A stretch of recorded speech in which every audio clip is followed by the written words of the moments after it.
Imagine a world where a tech giant decides that global shipping lanes are too crowded, so they build their own heavily armored navy. They raise a private army, deploy it overseas, and conquer an entire continent to maximize quarterly profits. This sounds like the plot of a dystopian science fiction novel, but it is exactly what the British East India Company did in the 1600s. When the English first arrived in India, they were humble merchants. Their goal was to secure a tiny slice of the spice and textile trade controlled by the staggeringly wealthy Mughal Empire, seen here holding a globe to signify their vast dominion over the region's resources.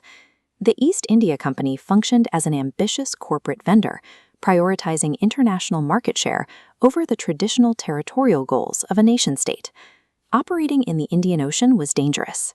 The company's business model immediately faced violent pushback from established European competitors like the Dutch and Portuguese, as well as unpredictable shifts in local politics. The board of directors soon realized that relying on diplomacy was bad for the bottom line. Shareholder profit was much easier to protect with weaponry. Modest trading posts began to mutate. In Madras, the company acquired a small stretch of coastal dunes and transformed simple warehouses into Fort St. George, a heavily fortified walled military installation. To garrison these new assets, the company started hiring its own private soldiers.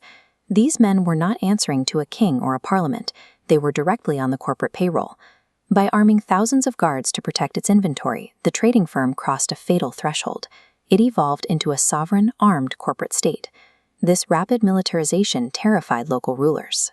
In Bengal, Governor Siraj-ud-Dowlah recognized the danger of a foreign corporation building forts on his land.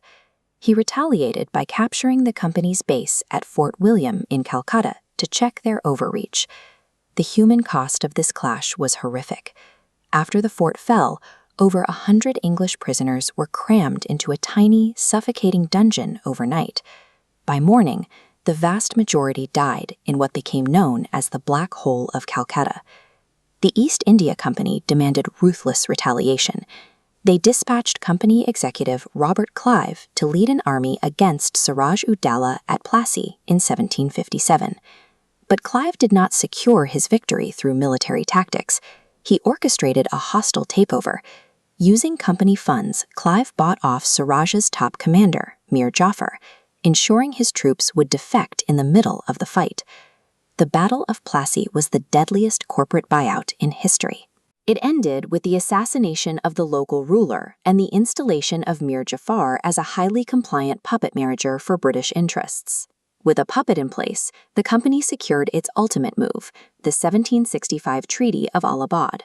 This diagram illustrates a concept known as Diwani rights, civilian tax revenue from millions of people across Bengal, Bihar, and Orissa now bypassed the local government entirely, flowing straight into a centralized corporate treasury. The company then engineered an insidious legal loophole to seize even more assets.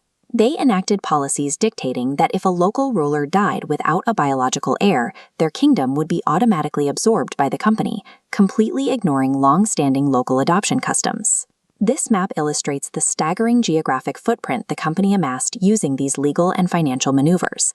The highlighted regions no longer functioned as sovereign nations. They were strictly managed corporate divisions, engineered entirely to produce forced revenue. The East India Company had achieved the ultimate capitalist monopoly.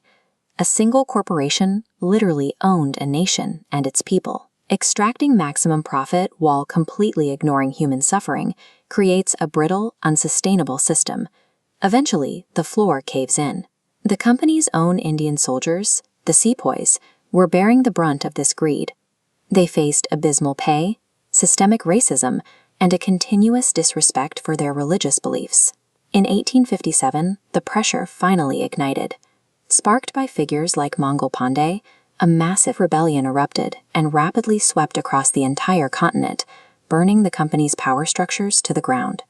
The infrastructure of the East India Company was decimated. Looking at the bullet-pocked walls and shattered columns of the Lucknow Residency, you can see the absolute physical devastation of a corporation losing control of its captive workforce. The 1857 rebellion was a bloody, catastrophic market crash. It was the inevitable result of pushing an entire population to its absolute breaking point, solely for the sake of shareholder value. But the East India Company was considered too big to fail. To save their most lucrative market, the British government stepped in, deploying the Royal Military to brutally crush the uprising. In the regulatory aftermath, the British government officially liquidated the East India Company's political power. The era of the British Raj began, with a stern Queen Victoria installed as the face of the new national management. However, the staggering wealth and sprawling territories were never returned to the Indian people. Instead, the assets were simply transferred from a corporate board of directors to the British monarchy. A board of directors chasing quarterly profits provided the blueprint for the global British Empire. Their legacy remains a definitive example of what happens when a private company's growth outpaces the sovereignty of a continent.